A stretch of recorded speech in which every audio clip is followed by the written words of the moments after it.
living with the land. Por su seguridad, permanezca sentado con sus manos y brazos, pies y piernas dentro del parque y cuida a los pequeñitos. A manera de recordatorio, no tomar fotos con flash y luz de video antes de llegar al inodoro. Dragon fruit. Welcome to our living laboratory, where scientists from Epcot and the U.S. Department of Agriculture are exploring innovative ways to produce bountiful harvests now and into the future. Yes. The tropics are home to the greatest diversity of plants on the planet. Many of these, like papaya, bananas, cacao, coffee, and rice, are well known around the world.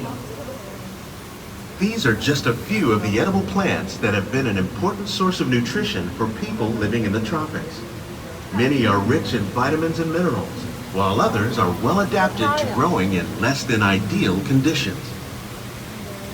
Some, like the water lily, thrive in wet, swampy areas and waterways.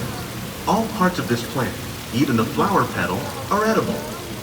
The starchy root of the plant has long been used to make flour for baking.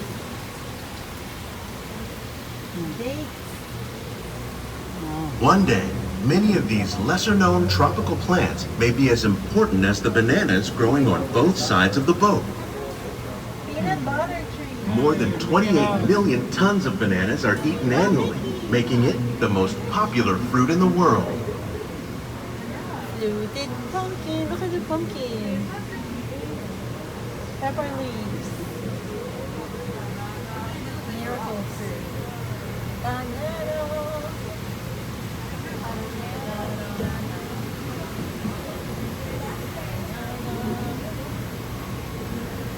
Oh, they grow it in Gulf Forest.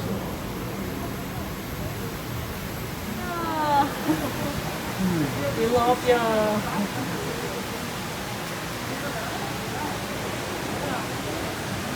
Look, the mouse says hello. Thanks for coming.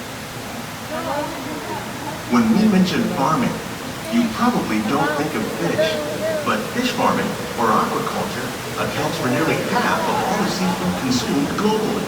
The hybrid tilapia. Bass, and catfish, bass. like the ones you see here, are three of the more popular crops raised by fish farmers. The sustainable system we're using here recycles the water in the tanks. As a result, we're able to save millions of gallons each year. Our small fish farm produces nearly 5,000 pounds of fish each year to serve in restaurants around Walt Disney World. Innovations like this one can play an important role in our efforts to produce bountiful harvests and still protect natural resources.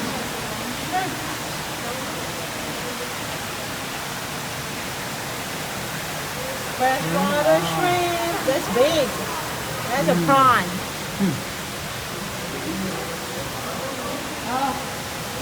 The shrimp is hot.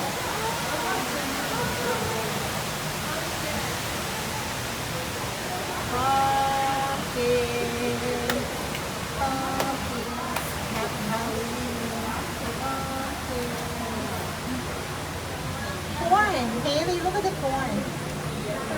Growing on sand. Oh, look at the roots. While there are more than 50,000 edible plant species in the world, most of us are only familiar with the handful that make up our everyday diet. The common grains growing here, wheat, maize, sorghum, and millet, plus rice, account for nearly 2/3 of our global food consumption. Learning how to increase yields of these staples is an important goal of research around the world. Look, this for tequila. Millet. Right? Agave. Coffee. millet, Coffee.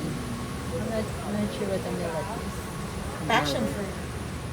Agave. Oh, look, Mickey's a Sorghum. Wow. Look at Mickey. It's an edible flower. Sugar cane. These plants are definitely on their way up. Innovative growing techniques like these increase yields while more efficiently using resources like water, fertilizer, and pesticides. Another innovation at work here is our integrated pest management program. By populating our greenhouses with beneficial insects that prey on harmful pests, Like aphids and flies, we are significantly reducing our reliance on conventional pesticides. We're growing these crops using our nutrient film system. This technique precisely controls and recycles water and nutrients. With it, we can produce over 27,000 heads of lettuce a year in this one small area.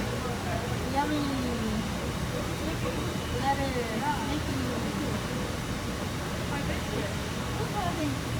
It's like hydroponic. Hibiscus. Oh, look, there's zucchini. A melon. It's a cut melon. Oh, fine. A rosemary.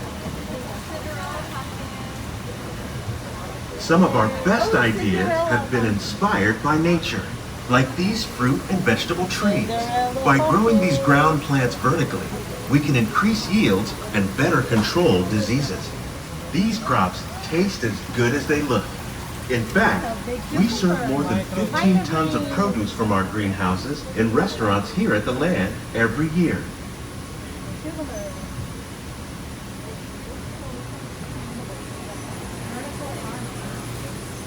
Oh wow, look at that. Where did you go for?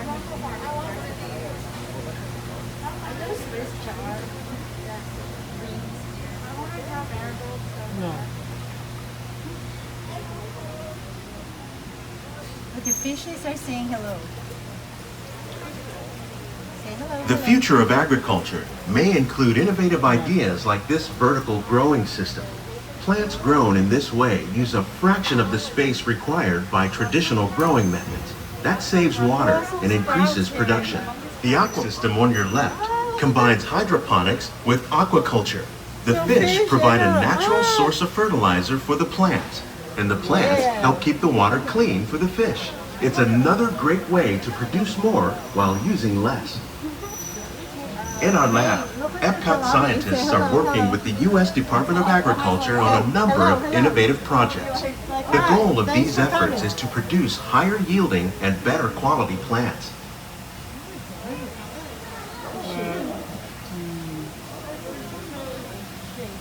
Ooh, basil. And parsley. Tell we're gonna drop. Ooh, edible flowers. Well, that's a rosemary. Parsley, sage, rosemary, and going to start.